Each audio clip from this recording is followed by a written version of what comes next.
Qu'est-ce qui t'a motivé au début à lancer un garage? Le conseil que je pourrais donner, franchement, c'est et j'ai bossé 7 ans dans la pharma avant de démissionner et d'ouvrir mon garage en 2018. Ouais. Une fois un client qui est venu de Côte d'Ivoire aussi, je pensais que c'était une arnaque, pareil. Bon, bienvenue Nabil. Merci bienvenue à toi surtout. Merci de nous inviter dans ton garage, magnifique. Donc on s'est fait un joli petit fond là avec une magnifique Huracan GT3 RS, RS8. Puis on va parler un peu de ton parcours, d'où tu viens, comment tu es arrivé jusqu'ici aujourd'hui. Donc est-ce que tu peux nous dire déjà ce que tu faisais avant d'ouvrir ce garage? Alors oui, pas de souci. Moi, si tu veux, je viens de France. Comme beaucoup savent, en fait, je suis venu en France, je suis venu en Suisse en 2011. J'ai commencé ici dans la pharma, en pharmaceutique. Enfin, c'est plutôt une continuation parce qu'à la base, je bossais aussi dans la pharma en France. Et j'ai bossé 7 ans dans la pharma avant de démissionner et d'ouvrir mon garage en 2018. Ouais. Donc ça fait à peu près, on va dire, 6 ans que j'ai le garage. Ouais. Qu'est-ce qui t'a motivé au début à lancer un garage? Bah, j'ai envie de dire la passion automobile. C'est vrai que j'aimais. Moi, là-bas, j'avais fait des études scientifiques et commerciales, donc c'est vrai que j'étais entre les deux, on va dire. Mais je me suis plus orienté sur le commerce parce que c'est et sur les véhicules également, donc parce que j'ai toujours été passionné pour l'automobile. Du coup, bah, autant faire d'une pierre deux coups, comme on dit. Donc t'as lancé, c'était pas celui-là ton premier garage?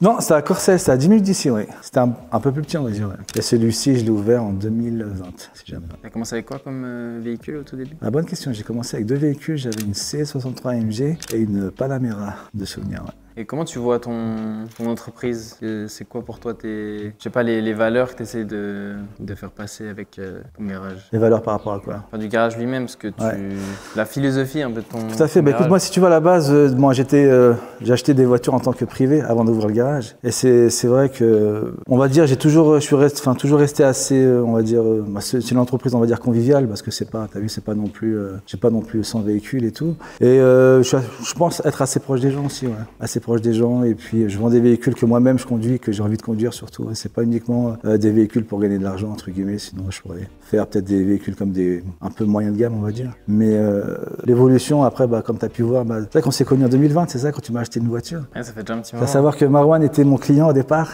Exactement. En 2020, quand tu m'avais acheté une M4, hein, c'est ça. Exactement, une M4 blanche, intérieur rouge. Exactement, que tu as gardé pas très longtemps. Ouais. Première grosse voiture que j'ai achetée ici. Ouais. Tu as évolué également, donc c'est clair que le but c'est ça, c'est d'évoluer. C'est pour ça que j'ai déménagé aussi en 2020, parce que le premier garage, comme tu as pu voir, c'était assez étriqué, on va dire. Et moi, le but c'était aussi d'avoir des véhicules dans dans un espace fermé, puis pas les laisser dehors sous la pluie ou avec possibilité d'être vandalisé, etc. Même si on est en Suisse, mais voilà, on sait jamais. Est-ce que tu as eu un élément déclencheur qui t'a fait changer et passer de ton ancien travail pharmaceutique au garage, ou ça s'est fait doucement, petit à petit? Écoute, si tu veux, l'élément déclencheur, c'est que, pour être franc avec toi, j'avais un bon travail, on va dire, quand je suis arrivé ici, mais c'est vrai que je faisais correctement mon travail, si tu veux. Mais quand je me levais le matin, j'avais pas vraiment la banane, tu vois, j'avais pas vraiment cette envie de travailler, puis d'occuper un poste, et puis moi, c'est vrai que ça fait un petit moment que j'ai toujours rêvé de travailler pour moi à mon compte. Et en 2018, ça a vraiment été le déclic, si tu veux. Donc, ça faisait 7 ans que je bossais dans l'autre boîte, c'était bien, mais c'est vrai qu'il manquait cette liberté, on va dire, de travailler à ton compte, et surtout la liberté de faire un travail que toi tu as envie, tu vois, pas uniquement un travail pour gagner de l'argent. Vraiment pouvoir combiner passion et, exactement, et gagner tout à fait, gagner sa vie. Tu vends quoi ici comme type de véhicule? On va dire c'est un peu tout. Donc il y a du haut de gamme, comme il y a du moyen de gamme, comme tu as pu voir, j'ai des fois aussi des petites Mini ou des Fiat 500 Abarth, donc ça dépend, ça c'est varié, on va dire. Tout budget quoi. Oui, tout budget, ouais. Est-ce que tu peux nous décrire un peu les clients types qui viennent dans ton garage? Écoute, honnêtement, c'est des clients de tous les milieux. Tu peux avoir un ouvrier, un postier, tu peux avoir des clients qui ont vraiment beaucoup de moyens, des multimillionnaires. Et c'est un peu le but, c'est de toucher vraiment un maximum de gens, on va dire. Donc franchement, c'est très vrai. Comme tu as pu voir tout à l'heure, quelques clients à moi, entre guillemets, qui étaient vraiment... Après, ça dépend. Il n'y a pas vraiment... je choisis pas forcément une clientèle. Donc c'est par rapport au type de véhicule que j'ai. Comme je te dis, même pour les gros véhicules, hein, tu peux avoir maintenant avec tout ce qui est facilité de paiement, tu peux avoir aussi bien une personne, je sais pas, qui peut être ouvrier et puis justement acheter ou prendre en leasing un RS8 par exemple. Comme tu peux avoir un gars qui va le payer en cash, ou un transfert. Donc c'est vraiment assez varié, on va dire. Ouais. T'as eu des clients un peu atypiques qui t'ont marqué? Écoute, j'ai fait des belles rencontres, franchement. J'ai fait des clients qui sont devenus amis, voilà. Oui, il y a de tout. Après, il n'y a pas que des bons clients, malheureusement. Ça fait partie du métier. Il y a aussi des clients un peu spéciaux, on va dire. Il y a des clients malheureusement malheureusement qui n'ont pas peut-être forcément les moyens, mais qui viennent quand même, etc. Où il y a des personnes malheureusement qui viennent juste pour essayer. Après, ça fait partie du jeu, j'ai envie de dire. Donc, on fait avec. Après, voilà. On peut pas avoir que des super clients. Et qu'est-ce que tu utilises pour atteindre tes clients potentiels? Tu vends par quel biais tes billets? Bah écoute, je vends par les billets traditionnels comme les sites d'annonces comme Autoscout, Anibis, etc. Après, il y a du bouche à oreille. Après, j'essaie aussi de faire un peu de publicité, on va dire, sur les réseaux sociaux comme sur Instagram, TikTok, grâce à toi que j'ai ouvert il y a pas très longtemps. Yeah, bientôt plus de 6 mois là quand même. Ça fait 5-6 mois, ouais. Bah, depuis la vidéo avec l'Urus, je crois que c'est ça. Ouais. Donc j'essaye après, voilà. C'est un peu, on va dire, le tour des réseaux, enfin le tour des différentes façons entre guillemets de vendre. Après, c'est vrai, comme tu peux voir, c'est pas un garage avec une grande vitrine, etc. où tu vois les gens, ils vont passer devant, ils vont s'arrêter, etc. Donc la plupart des clients qui viennent, c'est qu'ils ont vu forcément l'annonce, soit sur Autoscout, par exemple, tu vois, ou soit sur mes réseaux aussi, ça peut arriver, mais c'est rare. En général, les gens qui sont vraiment intéressés, c'est voilà, les vrais clients, entre guillemets, enfin la majorité des clients, c'est les annonces qu'ils trouvent sur Autoscout. Après, c'est pas uniquement les clients de Neuchâtel, par exemple, tu peux avoir des clients de Zurich, de Genève, même de l'étranger. Une fois, j'ai eu je t'avais pas dit ça, j'avais un client qui est venu de Grèce, imagine, pour m'acheter une voiture. Ouais. Il a acheté quoi? Il m'avait acheté une Cayenne, et au début, je pensais que c'était une blingue, et pour te dire, il était parti de Grèce, il avait payé 24 heures de bateau, il est arrivé à Gênes, plus il a fait 5 heures de route, il a pris la voiture, il a payé la voiture, il est reparti dans l'autre sens, donc je me dis, c'est... Il avait une config spéciale ou quelque chose? Non, même pas, je sais pas, peut-être le prix était vraiment intéressant, c'est vraiment peut-être la config qu'il voulait, je sais pas. Il a eu un coup de cœur sur la voiture, et puis il a acheté, c'était même pas c'était une Cayenne hybride à l'époque en plus, tu vois, c'était pas... Tant mieux. Ouais. Une fois un client qui est venu de Côte d'Ivoire aussi, je pensais que c'était une arnaque, pareil. Il est vraiment venu, c'est un Range Rover, je crois. Ouais. C'est un peu tout. De Hollande aussi. D'ici jusqu'en Côte d'Ivoire en roulant? Non, il avait de la famille en Suisse et après, je pense qu'il a pris en bateau, je pense. Ouais. Je sais pas comment il s'est débrouillé. Après, j'ai des clients aussi de Hollande, de France aussi, quelques-uns. Pour en arriver ici aujourd'hui, est-ce que tu as eu des gros défis à surmonter dont tu pourrais me parler? Les défis, déjà c'est trouver de la place, parce que c'est pas évident, parce que trouver des locaux actuellement fermés comme ça, bien protégés avec des caméras, etc., c'est un peu compliqué, surtout dans la région de Neuchâtel. Les défis que j'ai eus, c'est surtout au départ, quand je me suis lancé, c'est pour avoir les plaques garage, parce que à savoir que pour les plaques garage, il fallait soit un diplôme justement avoir une expérience de 5 ans dans l'automobile, ou soit un diplôme dans la mécanique. Bon, j'avais ni l'un ni l'autre, du coup ça a été un peu compliqué. Mais voilà, j'ai pas baissé les bras, j'y ai cru jusqu'au bout, et puis je me suis lancé, et puis voilà, je me suis dit, après voilà, faut toujours essayer. J'ai toujours été un petit peu aventurier, on va dire. J'ai toujours voulu faire des choses. Prendre des risques. Ouais, prendre des risques. Voilà. Sans risque, franchement, tu fais rien. Donc, si j'avais pas pris les risques à l'heure actuelle, je serais encore à l'ancien travail et puis à me réveiller les matins et puis faire un travail entre guillemets que t'aimes pas forcément. Donc c'est. Ouais. Est-ce que tu as eu à l'inverse des défis, une réussite à laquelle peut-être tu t'attendais pas ou quelque chose qui a super bien fonctionné, tu pensais que ça allait être compliqué? Oui, si tu veux, quand j'ai ouvert le garage, j'avais une voiture que je rêvais d'avoir. Hein. Franchement, c'était vraiment mon objectif. C'était une Lamborghini Aventador. Et quand j'ai pu, la première que j'ai achetée il y a 2 ans, quand j'ai pu me l'offrir, franchement, ça a été pour moi, entre guillemets, une grande étape dans le sens où tu passes du rêve à la réalité, tu vois. Parce que je veux dire, parce que à la base, tu regardes ça en photo, ou tu regardes des annonces comme ça, même si t'as pas forcément les moyens. Et le jour, grâce à Dieu, comme on dit chez nous, tu vois, t'as un certain moyen et puis que ça marche, et que tu te fais plaisir, et puis que voilà, et puis que tu sais que t'as bossé pour, et puis que tu dois ça entre guillemets qu'à toi et pas les personnes qui t'ont aidé. Franchement, ça a été entre guillemets ma première grosse réussite, on va dire. Ouais. Tu l'as acheté combien de temps après avoir ouvert ton premier garage? Bonne question. Écoute, j'avais ouvert en 2018, j'ai 2 ans à peu près, 2 ans après, 2-3 ans. Donc 2 ans après avoir commencé avec juste 3 petites voitures? 2-3 ans, ouais. J'avais commencé à des voitures, ouais. J'avais commencé des voitures, mais à la base, avant d'ouvrir le garage, j'achetais quand même des voitures.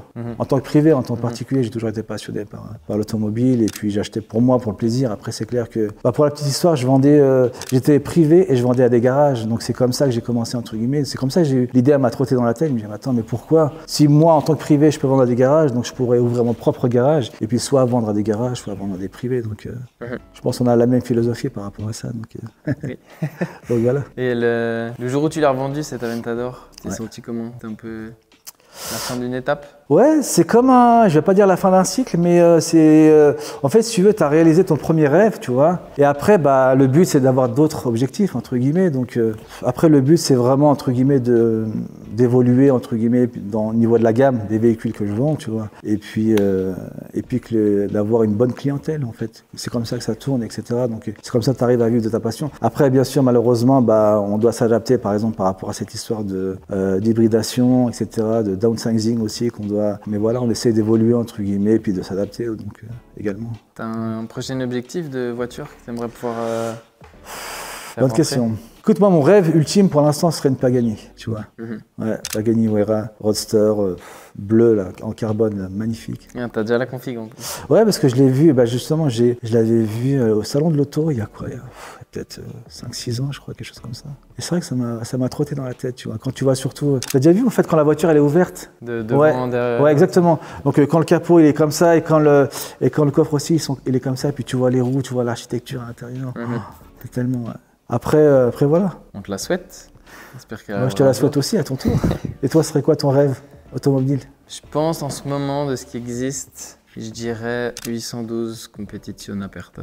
Ah ouais, c'est vrai. Magnifique. Bah, déjà 812 tout seul, c'est pas mal déjà 812. C'est déjà quelque chose. Superfast, c'est quelque chose. Après compétition et Aperta, ouais, c'est très très rare. Bah, je te le souhaite en tout cas.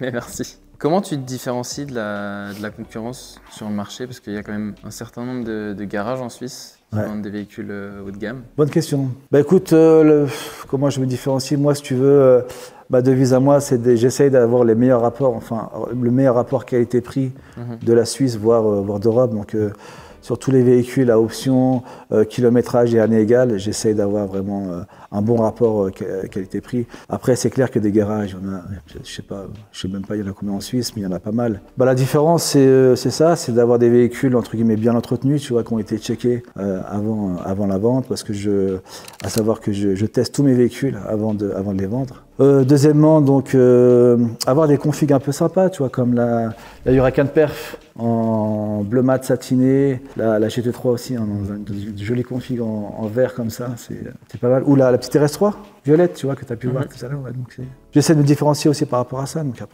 après c'est comme une boulangerie, tu vois, quand tu vends du pain, voilà, tu essaies d'avoir un pain de meilleure qualité que le voisin, mais après. Donc la provenance de la farine aussi, tu les prends où tes véhicules?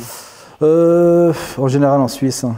J'achète rarement à l'étranger. J'ai acheté en tant que privé à l'étranger, même une fois à Naples pour dire. Non, pas à Naples, à Catagne, c'était en Sicile. J'avais acheté une voiture là-bas, mais j'étais un peu plus jeune et puis c'est clair que là j'ai plus maintenant la force et la motivation de. Il y a beaucoup plus de contraintes de travail à faire pour pouvoir emporter la voiture. Oui, il y a ça. Puis le fait aussi, c'est que tu vois, en Suisse, les gens ils aiment bien vraiment avoir une voiture suisse. Donc les voitures importées, malheureusement, pas toutes, hein, mais c'est clair que c'est un peu moins bien coté et puis un peu moins facile à vendre qu'un véhicule suisse. Donc la plupart des véhicules en général, je les prends sur le territoire suisse. Ouais. Et tu nous as parlé de l'hybridation, ce qui se passe en ce moment avec l'évolution du marché. Est-ce que ça a une influence sur ton garage par rapport aux véhicules que tu achètes? Bah oui, parce que si tu veux, il y a un marché pour l'hybridation, il y a un marché pour les véhicules hybrides, il y a un marché pour les véhicules électriques qu'on aime ou qu'on n'aime pas. Donc après, le but c'est quand même s'adapter, tu vois. Si demain, je sais pas, 3/4 des personnes n'achètent que des véhicules hybrides, tu vas pas vendre que des véhicules thermiques. Tu vois ce que je veux dire? Donc le but c'est aussi c'est mon gagne-pain entre guillemets. Donc le but c'est aussi de vendre, de faire du business. C'est pas uniquement d'acheter par rapport à moi ce que j'aime. Sinon j'achèterais que des Lamborghini ou des moteurs Atmo, tu vois.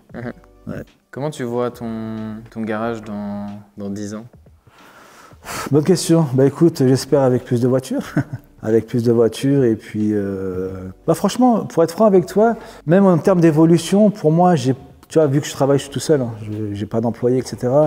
Pour moi, ça me suffit, entre guillemets, tu vois. J'ai pas besoin d'avoir non plus un garage avec une centaine de voitures, parce que qui dit agrandissement, dit tu vas devoir recruter, tu vas devoir donc... il y a forcément plus de problèmes en SAV, etc. Donc c'est bien de vendre des voitures, après derrière, il faut un SAV, il faut courir à droite à gauche, donc c'est clair que c'est pas...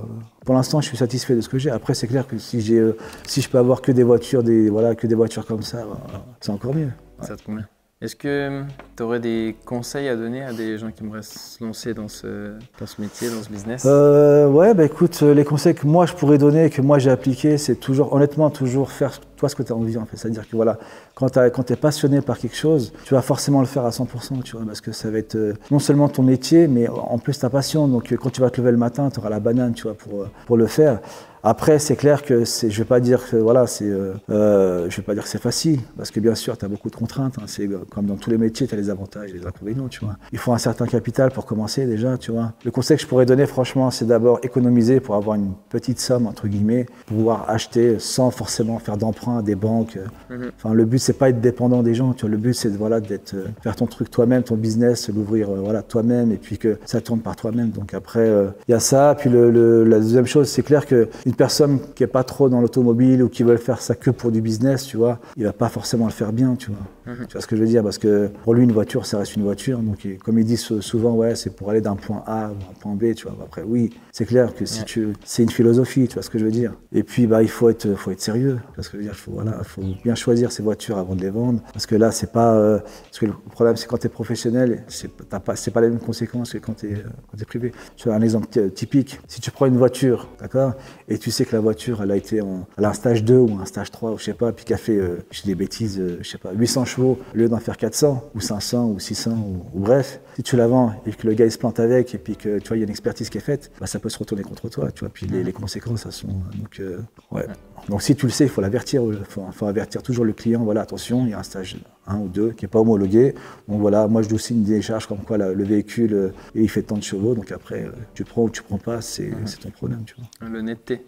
Oui, l'honnêteté, bah bien sûr. Si t'es pas honnête, bah, surtout que tu vois que le bouche à oreille, les gens ils te connaissent au bout d'un moment, tu vois. Donc c'est clair, si tu veux évoluer dans le bon sens entre guillemets, bah il faut être honnête. Il faut, comme on dit en fait, ne fais pas aux autres ce que tu n'aimerais pas qu'on te fasse, tu vois. Donc quand tu achètes un véhicule, quand toi tu vends un véhicule, il faut que tu te mettes à la place du client, tu vois. Est-ce que toi, tu aimerais bien que le vendeur il te cache ci ou ça? Donc c'est pas vrai, tu vois. Donc il n'y a que ça qui marche, entre guillemets, l'honnêteté et puis bien sûr la rigueur, ouais, c'est important. Ouais. Est-ce que tu as fait certaines erreurs que tu pourrais expliquer pour éviter que quelqu'un les refasse? Ouais, par rapport à mon parcours, certaines erreurs que j'ai faites. Qu'est-ce que j'ai pu faire comme erreur? Bonne question. Non, bah, moi j'ai toujours été, tu vois, dans le sens, voilà, j'ai toujours évolué par rapport à mes moyens, etc. L'erreur que je déconseille aux gens, que je peux voir autour de moi, c'est que des personnes qui vont, par exemple, s'endetter, tu vois, qui vont prendre des crédits, ou qui n'ont pas forcément les moyens, entre guillemets, tu vois. Le but, c'est que, tu vois, l'automobile, ça reste un plaisir, tu vois. Faut pas que tu achètes ta voiture, puis dès que tu as les freins à changer ou faire le service, tu dises, bon, je vais choisir entre soit faire le service, soit partir en vacances cet été, ou un truc comme ça, tu vois ce que je veux dire. Donc ça, c'est le conseil que je peux donner, parce que j'ai pas mal de personnes justement qui me contactent, tu vois, pour que je leur donne des conseils pour se lancer, et qui n'ont pas forcément les moyens, en fait, entre guillemets, de se lancer, tu vois. Le but, c'est de te lancer et puis que ça évolue en bien, tu vois. Tu conseillerais de commencer avec combien de capital? Tout dépend de toi, du type de véhicule que tu veux vendre. Si tu veux vendre que des petites voitures, tu peux commencer avec 30, 40, 50 000 balles, tu vois. Commencer avec un petit parc de 3 véhicules. Oui, bah écoute, moi quand j'ai commencé, j'avais à peu près ça, j'avais à peu près 100 000, 150 000 balles d'économie, entre guillemets, que j'ai investi, etc. Donc après voilà, c'est... Mais par exemple, la question qu'on me pose souvent, c'est que y a pas mal de gens, bah, comme tu as pu voir même sur Genève ou autre, qui se lancent dans la location de voitures et tout, tu vois ce que je veux dire? Et qui prennent des véhicules en leasing, qui relouent derrière et tout.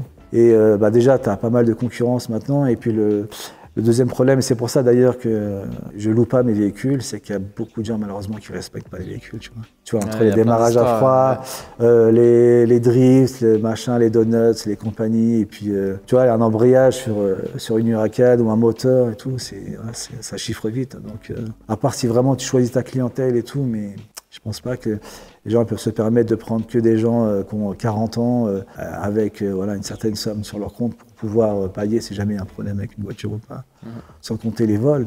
Moi, j'arrive au bout de mes questions. Ouais. Est-ce que tu as quelque chose encore que tu aimerais partager? Non, la seule chose que j'aimerais ajouter, c'est qu'honnêtement, faut toujours tester en fait. Tu vois, quand tu as un rêve, il faut le faire. Moi, je pars du principe que, voilà, jeune ou moins jeune, dès que tu as quelque chose qui te trotte dans la tête, faut prendre le risque, entre guillemets, de se lancer et puis de voir. Donc, au pire des cas, bah, si par exemple le garage, ça n'avait pas marché, bah, je serais revenu dans un métier traditionnel, tu vois.